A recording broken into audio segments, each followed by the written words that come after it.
はい、こんにちは、モノルです。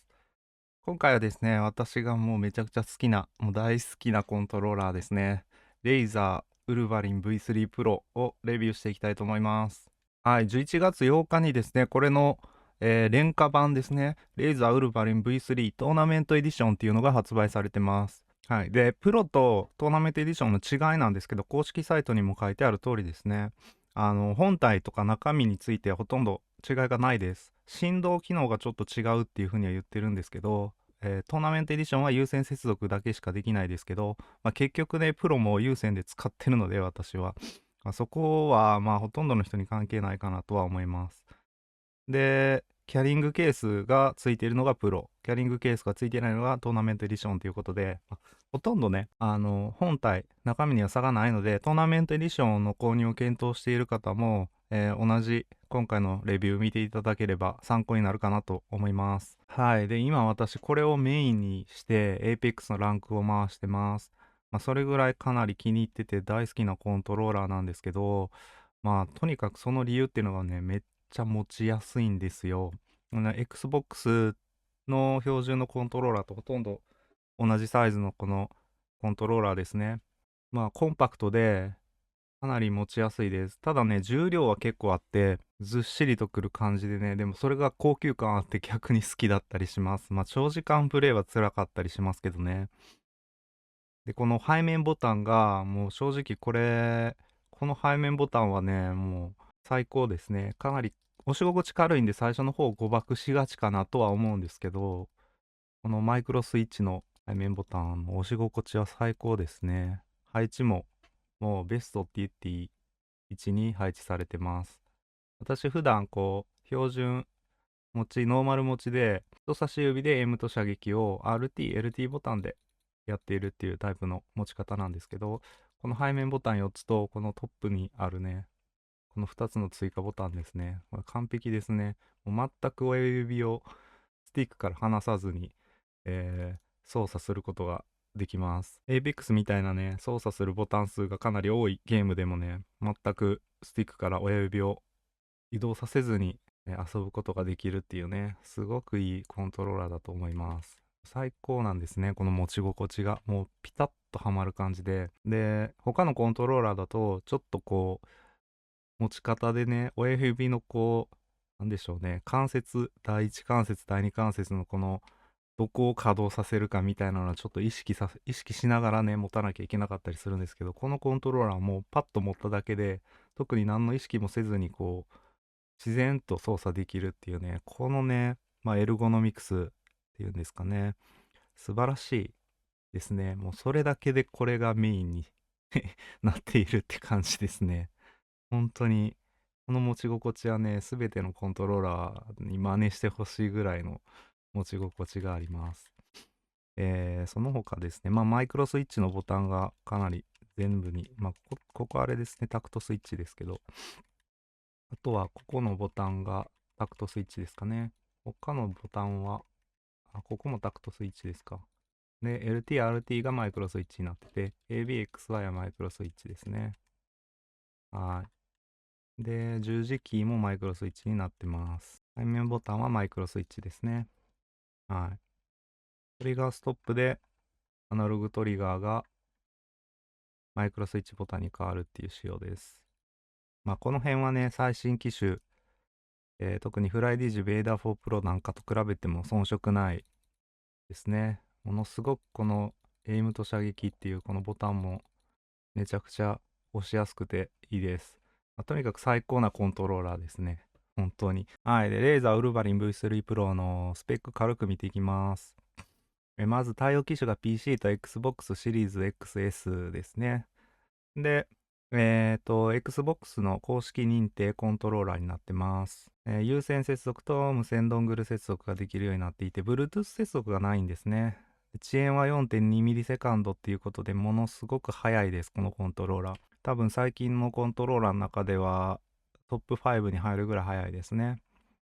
で、ホールエフェクトスティックを搭載しています。スティックの重さは 75g フォースってことでかなり重い。あれですね、デュアルセンスとかデュアルセンスエッジとかデュアルショック4と同じ重さの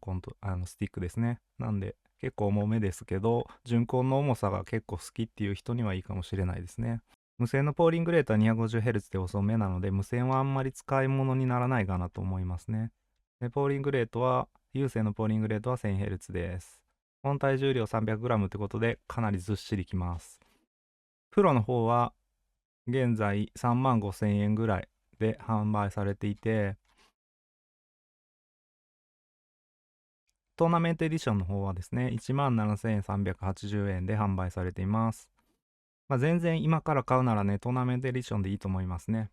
一応ですね、これが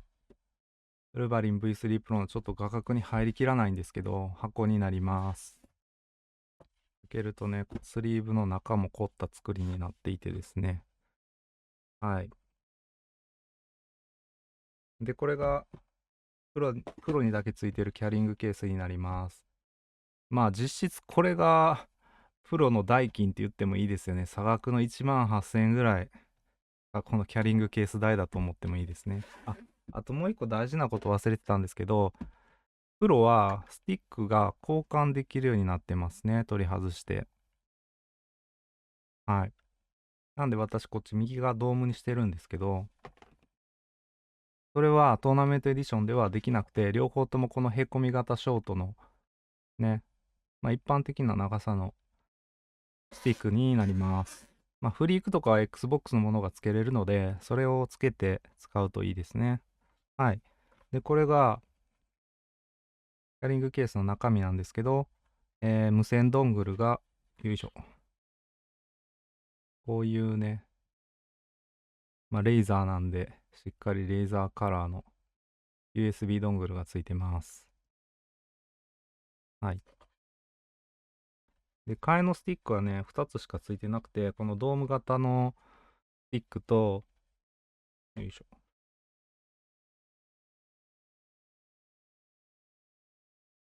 ショート、これがもともとついてたショートのスティックで、こっちがロングのスティックですね。だから、ついてるのはロングとドーム型のスティックだけっていう感じですね。はい。あと、USB ケーブルもついてます。USB ケーブルは、よいしょ。こういうね、布織りの布巻きがされた USB ケーブルになってます。しっかりレーザーの刻印が入っていて、こちらもレーザーカラーの USB になってますね。USB Type-C もレーザーの刻印がされていて、はい。レーザーカラーになってます。めちゃめちゃかっこいい USB ケーブルです。私はこれはちょっと日常、あまりにも良さすぎるのでね、日常使いには使えないですね。このね、結束バンドなんかもね、安いベルクロじゃなくて、マジックテープじゃなくて、こういうね、しっかりしたもので留められてますね。こちらもレーザーの刻印入りです。はい、しっかりしまっておきましょう、これは。もうね、しまってしまうんやったら、こんな USB ケーブルあってもしゃあないやんって感じしますけどね。それぐらいですかね。このキャリングケースで1万8000円って言ったんですけど、ものすごくクオリティの高いキャリングケースです。もう質感がね、まるでブランド物のバッグかなっていう感じでね、レーザーのマークが入ってますけど、ここのね、質感とかもものすごく高いですね。私が持ってるコートエシエルっていうバッグ、ブランドのバッグがあるんですけど、そこに使われてるような、防水防塵仕様の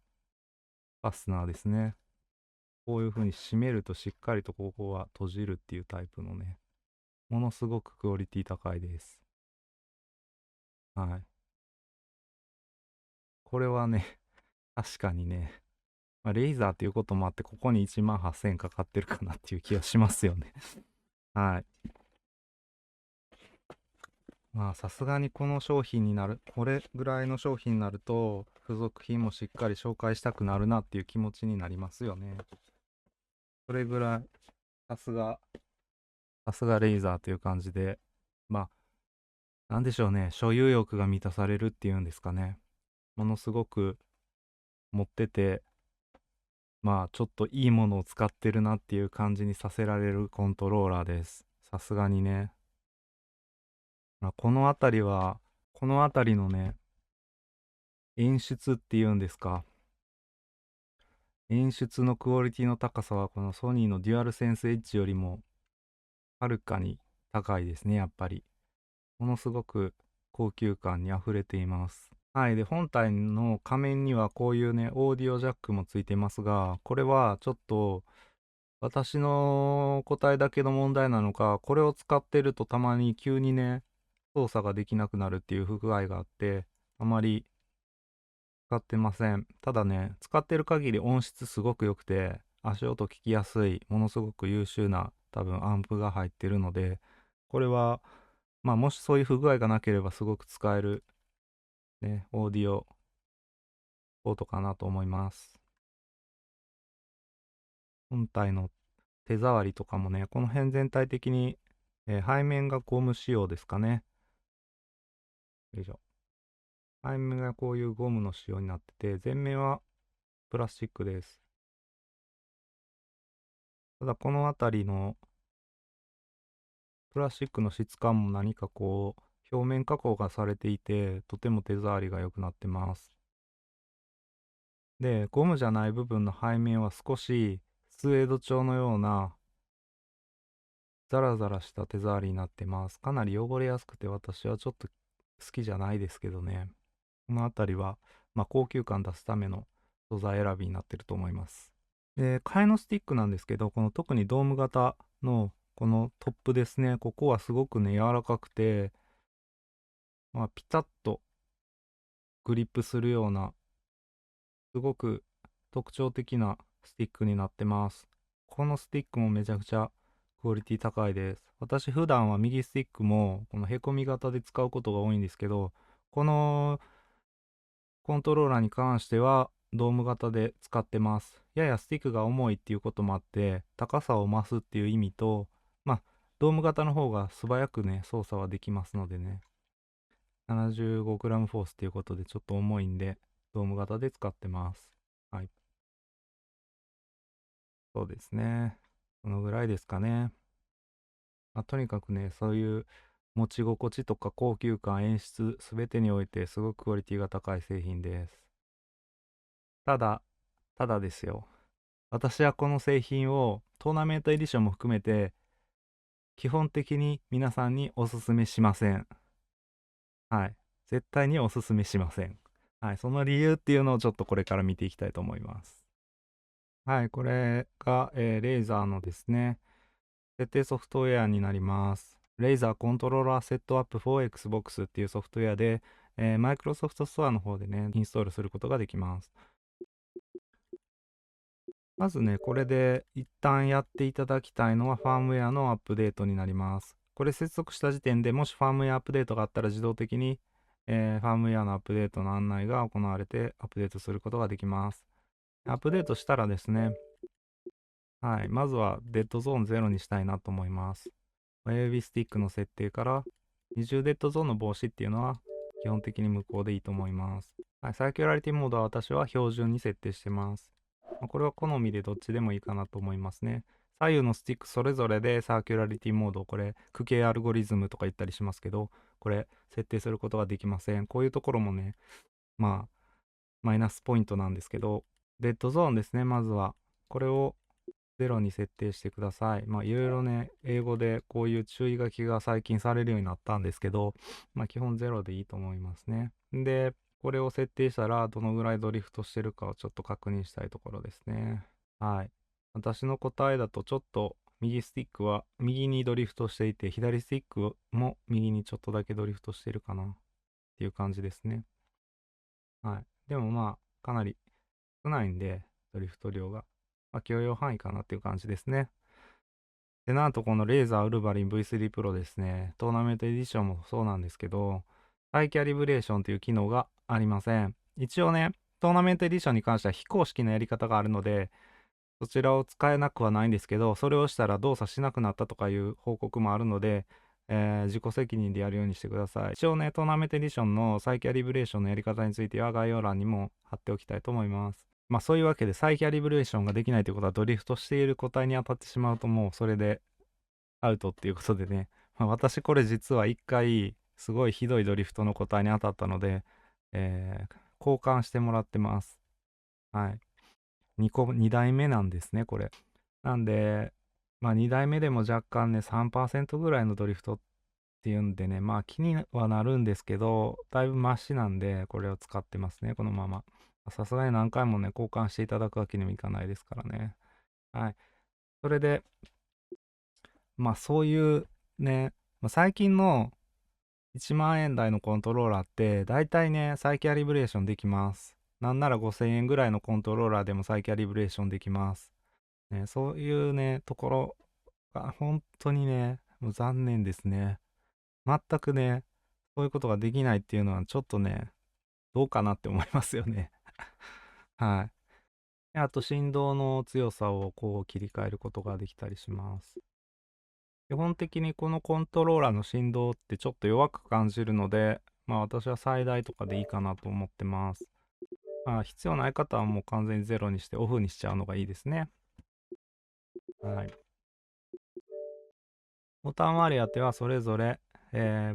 コントローラーのキーを割り当てることができるっていう形で、同時押しとかはできませんね。はい。あとは LED ライトの、この光るねライトの設定ができます。同じ色に固定で点灯させるか、徐々に色が変わるようにするかですね。明るさ設定とかもできるので、まあ、好きな明るさで設定できるようになってます。スピード、アニメーション速度も変えられます。はい、LED をオフにすることもできます。これ変えるとね、徐々に色が変わっていくっていうね、こういう凝ったところもありますね。本当に、本当になんかいろんなところ凝っててね、もうすごくクオリティ高い製品だと思うんですけどね、本当にね、惜しいっていうところがいっぱいあるんですよ。それは後で説明するとして、ワイヤレスパワーセービングっていう機能もあります。これ、ワイヤレスで使ってる時にですね、しばらく操作しなかったら何分後にスリープするかっていう設定です。まあ、ワイヤレスで使わなければ全く意味のない設定なので、これは関係ないですね。はい。それで、このレーザーウルヴァリン V3 Pro ですけど、Xbox モードと PC モードがあります。Xbox モードの場合は Xbox シリーズ XS で使うことができるようになります。で、250Hz のポーリングレートになります。まあ、基本は PC モードにすることになりますが、この設定ソフトをいじってる間はね、Xbox モードじゃないと、はい、設定ができません。PC モードにすると、はい、アプリが終了っていうことで、PC モードだと、アプリを起動してもね、このようにコントローラーが接続されてないって言われてしまうので、この丸ボタンとスタートボタンと X ボタンを同時押しして Xbox モードに切り替えて、はい、このように設定をするっていう形になります。ファームウェアのバージョンは 1.2.1.0 ってなってます。まあ、今後ね、ちょっとファームウェアのアップデートがあって、機能が追加されたり、再キャリブレーションできるようになったりするかもしれませんのでね、そこはちょっと注目したいなと思います。はい、それではここまでね、レーザーウルヴァリン V3 Pro のスペックとかね、ソフトについていろいろ見てきましたが、ホールエフェクトスティックなので、ちょっとレスポンスカーブをね、計測してみました。はい、それで、レーザーウルヴァリン V3 Pro のスティックのレスポンスカーブはこのグラフのようになりました。横軸がスティックを倒した距離で、縦軸がゲームへの入力値です。どんどん倒していくと右の方にね、グラフの右の方に行って、その時のゲームへの入力値が、縦軸の位置になります。はい。まあ私が基本的にこのコントローラーを皆さんにお勧めしませんと言っている理由がこれになります。もうね、信じられないぐらい低感度です。本当にね、これぐらい低感度だともう重すぎてですね、例えば Apex だともうまともに戦闘することができません。他のゲームでもね、めちゃくちゃ高感度にしたりとかっていう設定の変更をしない限りね、まともに使うことができないコントローラーになります。設定ソフトの方でもね、感度カーブを変更することができませんので、基本的にこのカーブで使っていくことになります。まあ、唯一ね、Steam で遊べるゲームだけ Steam 入力で感度を修正することができます。まず、Steam を開いて、ライブラリーからですね、遊ぶゲームの画面に行きます。そして、コントローラー接続していれば、ここにコントローラーのアイコンが出てくるので、これをクリックします。最初はね、この Steam 入力を有効にするってボタンが出てくると思うので、これを押します。レイアウトを編集、ジョイスティック、右ジョイスティック動作の右にある歯車アイコンをクリック。で、スティックカウントカーブはデフォルトでリニアになっているので、これをカスタムカーブに変更して、カスタムカウントカーブを286に設定します。そのまま下にスクロールしていって、デッドゾーンのところのデッドゾーンソースをデフォルトデッドゾーンなしからカスタムに変更して、右側のスライダーを90に設定します。はい。これでモドルを押します。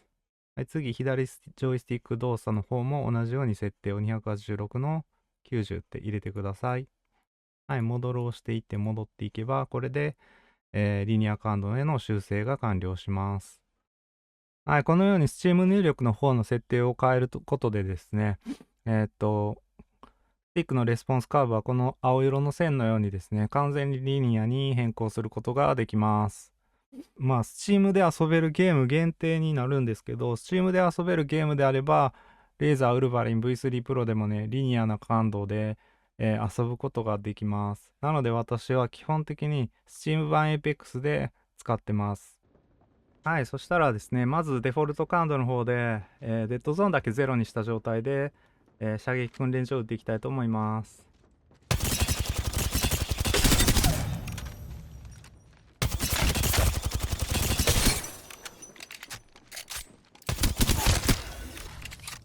もうめちゃくちゃ低感度ですね、やっぱり。これは難しい。射撃訓練場だと、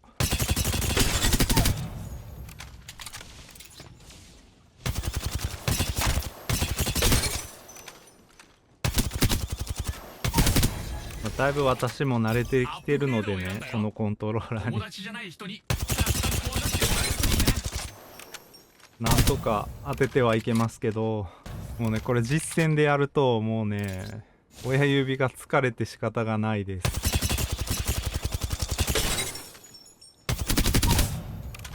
ものすごく遅いです。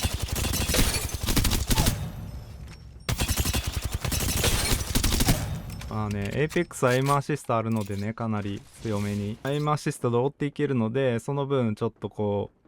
う、一応、少なめの入力でも追っていけるっていうところはありますけど、これで実戦戦うのはもうほぼ無理だと思ってもらった方がいいと思います。はい、そしたら、リニア感度に修正したレイザーウルヴァリン V3 Pro で打っていきたいと思います。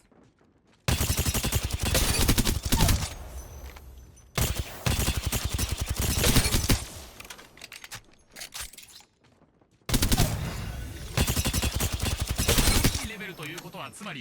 殺人マシンをアップグレード。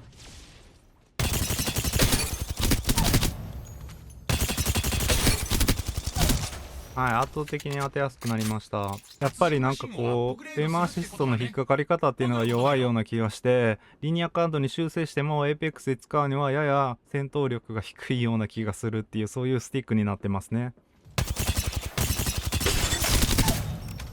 はい。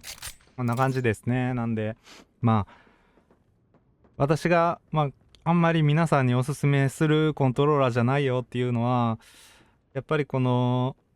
感度の低さですよね。Steam 入力、Steam で遊べるゲームじゃないとリニア感度に修正できないというところですね。R5 とかもできませんし、基本的に、例えば、フォートナイトとか Call of Duty とかですね。もう、このコントローラーだと、感度が遅すぎて、ちょっと遊ぶのは辛いかなっていう感じなので、もう Steam 専用機みたいになっちゃうので、その辺ですね、かなり人を選ぶコントローラーかなと思います。ただもうこの持ち心地っていうのだけでね、今、ずっと Apex のランクは、基本、検証で最近ね、全然触れてなかったんですけど、これで回すようにしてます。エイムアシスト弱いっていうのもね、スティック動かす練習になるからいいかなって思ってますね。はい。そんな感じで、感度はこれでねしっかり修正できているので、APEX のランクをね回していった様子なんかを流していきたいと思います。はい、APEX のランクですけど、シーズン23になってね、ライフラニューキャッスルっていうね、この構成ですよね。もう、完全にサポート環境になったわけですけど、だいぶライフラにも慣れてきて、ちょっと戦い方ね、なるべくダウンしないように立ち回りつつ、前に出るパスを、おとりみたいに使ってこうやってね、後ろから打つっていうのが強い戦い方だかなと思いますね。はい。めちゃくちゃ強い人がね、ゴールド帯とかだと、だいたい1人すごく強くてっていうパターンが結構あるんでね、それでね、戦ってる感じです。相手はもう2ダウン入ってるんですけど、起こされ続けるっていうね、このライフラーのこの強さですよ。ただちょっと私自身ニューキャッスルの戦い方に慣れてなかったんで、アビリティもちょっと使いこなせれば勝ててたのかなっていうところですよね。あと今の環境はトリプルテイクがかなり強いですね。トリプルテイクと、エルスターとか、あとはショットガンとか、エヴァ8は、そこそこですけど、マスティフか PT ですよね。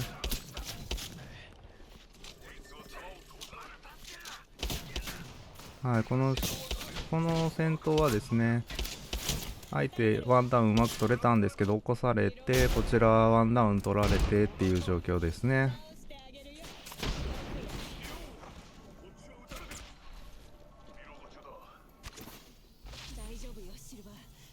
このオクタンの人は結構前に突っ込んでいくんですけど、しっかりダメージ与えてくれる人だったんで、割と戦いやすかったかなと思いますね。で、ここ音がね、大きくなったのはいいけど、どっから音鳴ってるのかわからないっていうねもうね、音で混乱してますけど。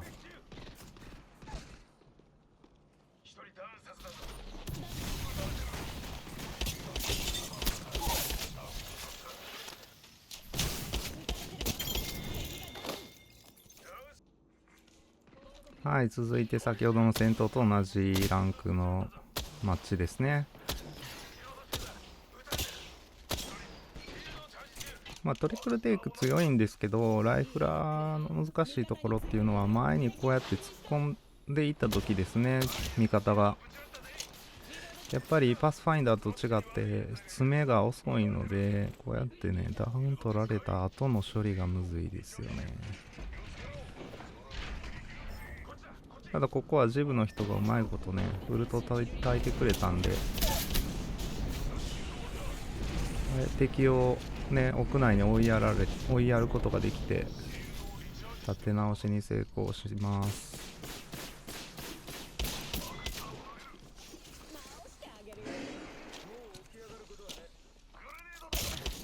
はい、ワンオンワンになっちゃうんですけど、ここが結構腰打ちがばってるんですけど、これは単に私が下手くそなだけって感じですね。コントローラーのせいではないと思います。基本なんかね、腰打ち下手くそなんですよね。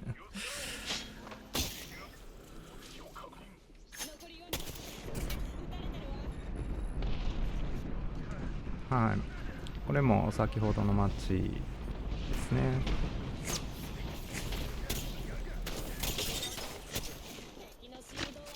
とにかく戦闘多いですね、やっぱり最近のランクは。なんでソロでやると結構きついなっていう時は多いんですけど、自分が前に行くんじゃなくて味方が前に行ってくれさえすればね、なんとかやりようあるんですけどね、合わせればいいだけなので。ただやっぱ前に出る人がある程度強くないと、負けて終わるっていうねそういうことが多いですね。はい、これも2部隊なんでなんとか押し込めたんですけど、これ私があっち行っちゃうとね、そっち側に車線広げられて負けてしまうので、なんとか耐えれないかなってやってるとこですね。だいぶ削れてはいるので、相手の立て直しの時間をうまく使えるかなっていうとこですね。はい。なんとかワンピック取れて、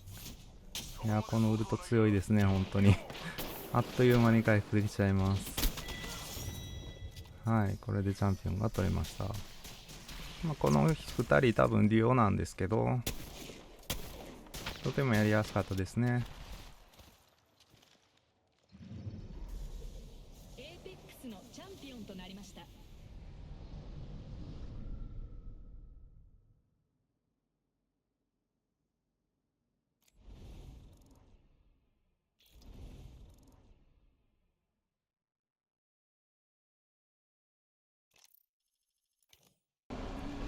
はい、続いてアナログトリガーと振動機能の、テストをするためにアセットコルサをプレイしてきました。スチーム版ですね、これ。なのでリニア感度のスティックで遊んでます。振動機能については、やや弱めかなっていう風に感じました。正直言ってですね、フライディジペーダー4プロとかの方が振動機能は優れている印象がありました。ただトリガーとかね、スティックはもう文句なく良くてですね、私シフトをA ボタンと X ボタンでやってるんですけど、その押し心地がすごく良くてね、誤爆することもなく、とても走りやすかったです。ほんの少しね、アナログトリガーを最後まで押し込んでる感覚っていうのがつかみづらくて、その点はちょっと操作しづらいかなと思いましたが、すぐね数周するぐらいで慣れたので、アナログトリガーも結構ね問題なく使えるコントローラーかなと思いました。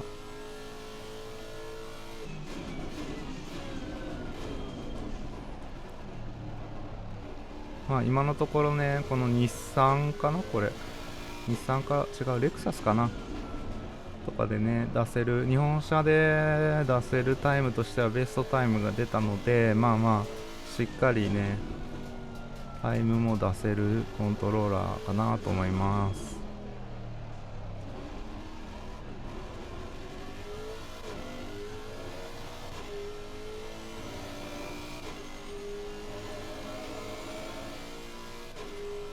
セットアップとかね煮詰めていけばもう少しねタイム出るんでしょうけど、ほぼデフォルトでやってます。はい、これまでレーザーウルヴァリン V3 Pro と、レーザーウルヴァリン V3 トーナメントエディションについてですねレビューしてきましたが、いかがだったでしょうか。参考になったと思ったらぜひ高評価とチャンネル登録よろしくお願いいたします。Xbox とか PC で普通に使う分にはスティックの感度問題になるかなと思います。ただね、Steam で使う分には全く問題ないので、私はもうずっとこれ Steam で使ってます。もしね、自分の使用用途がですね、Steam だっていう場合はですね、もうすごくおすすめできるコントローラーかなと思います。またね、再キャリブレーションができないという点もね、今、正規代理店がこれ、サポートすごいね、しっかりしてくれるので、私もこれ交換しましたけど、ものの1週間ぐらいかな。1週間もかからないぐらいでね、新しい商品届いたっていうね、迅速なサポートもしてくださるので、どうしてもね、初期不良に当たってしまったとかいう時はね、すごくサポート体制しっかりしてるっていうところもいい点かなと思いますね。なかなか皆さんにおすすめすることは難しいコントローラーかなとは思うんですけど、私はもう大満足ですね、このコントローラーに関しては。あと、もう一点、気をつけたいところとしては ABXY ボタンがちょっと重いですね。なので格ゲーとかには向かないコントローラーかなと思います。せっかくね、十字キーとかもすごく、いいコントローラーなのにちょっと重すぎるっていうところですかね。ストリートファイター6でも私も遊んでみたんですけど、ちょっと重くて疲れてしまうっていうところがあったので、その辺はね、FPS とレーシングゲームっていうところと、あと RPG ですか、ファイナルファンタジー16でもこれ使ってね、遊んでみたんですけど、全然問題なく遊べたので、Steam 以外でもね、そういうあんまりスティックの精度気にならないゲームであれば、遊んでいけるコントローラーです。まあ全体的に本当に大好きなコントローラーなので、まあもしね、よかったら、お手に取ってみてもいいのかなと思います。今トーナメントエディションなら、プロの半額ぐらいで買えてね、とても、その価格以上のね、内容ではあると思いますので、まあそっちに関しては割とおすすめはできるかなとは思います。私はモノルっていうサイトの管理人もやってます。このようにね、トーナメントエディションとかプロの価格も見れますし、いろんなね、細かい情報も載せてます。コントローラーの比較とかね、もできるようになっているので、はい、絞り込み機能とかもありますので、ぜひ利用してみてください。またですね、モノルでは口コミ大募集中なので、ぜひ、よかったらですね、口コミを変えていっていただけたら嬉しいです。はい、以上、モノルでした。バイバイ。